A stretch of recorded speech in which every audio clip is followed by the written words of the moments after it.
Hello everyone. आप सब कैसे हैं? दुआ करती हूँ कि आप लोग खुश होंगे और स्वस्थ होंगे। आज मैं लाल किताब के वर्ष फल के अनुसार साल भर में होने वाली यात्राओं का रुख कैसा रहेगा, ये यात्राएं सुखद रहेंगी, दुखद रहेंगी या फिर ये यात्राएं होंगी ही नहीं, इस बारे में चर्चा करेंगे। यात्राएं हमारे जीवन का एक अभिन्न अंग है। हम सभी अपने जीवन में कभी न कभी यात्राएं करते हैं। कभी ये यात्राएं हम मनोरंजन के लिए करते हैं, कभी हम मजबूरीवश करते हैं और कभी कभी ये यात्राएं ही हमारी आमदनी या आजीविका का जरिया होती हैं। लाल किताब में वर्ष फल में हम यात्राओं का रुख देखने के लिए चंद्रमा और मेनली केतु को देखते हैं। चंद्रमा या और केतु यदि दोनों शुभ भावों में स्थित होते हैं तो ये यात्राएं सुख देने वाली और अपनी इच्छा अनुसार होती हैं।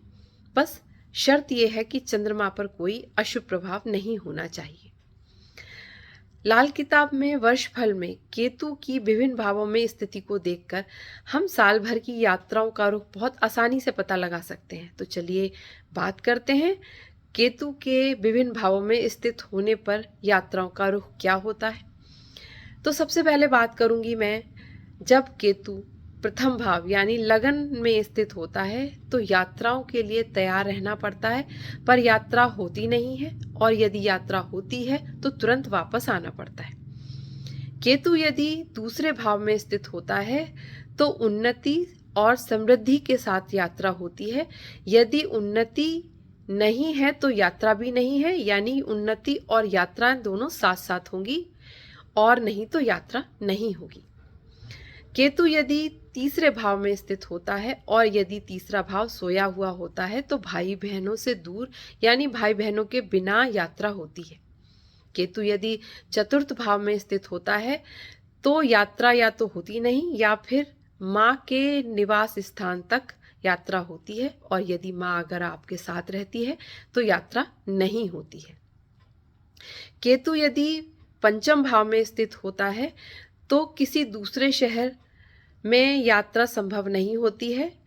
उसी शहर में या उसी जगह स्थान परिवर्तन हो सकता है।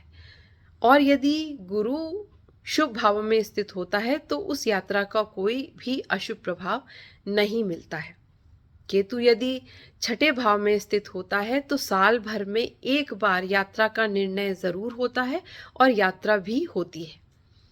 केतु यदि सप्तम भाव में स्थित होता है तो जातक को मजबूरीवश रोगग्रस्त होकर किसी दूसरी जगह पर यात्रा करनी पड़ती है, और लाल किताब में यहाँ तक लिखा गया है कि रोगग्रस्त होकर उसके शव को यात्रा करनी पड़ती है, लेकिन उसके लिए हमें कुंडली में बहुत सारी चीज़ों को देखना पड़ता है। तो इसलिए केतु यदि सप्तम भाव में स्थित है तो हम ये प्रिडिक्ट करेंगे कि जातक को रोगग्रस्त होकर मजबूरीवश किसी दूसरी जगह का यात्रा करनी पड़ेगी।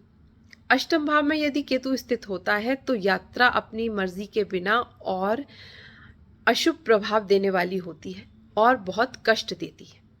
केतु यदि नवम भाव में स्थित होता है तो हंसी खुशी अपने निवास स्थान की तरफ यात्रा होती है, और इस यात्रा के परिणाम हमेशा ही सुखद और आनंदमय होते हैं। केतु यदि दशम भाव में स्थित होता है तो इसके लिए हमें शनि की स्थिति को देखना पड़ता है। यदि शनि शुभ है तो यात्रा के परिणाम शुभ होते हैं, और यदि अशुभ है तो यात्रा के परिणाम अशुभ मिलते हैं। केतु यदि 11वें भाव में स्थित होता है तो अपनी मर्जी के बिना यात्रा होती है, और यात्रा के बीच से ही किसी दूसरे स्थान पर जाना पड़ता है, यानी यात्रा के परिणाम सुखद नहीं होते।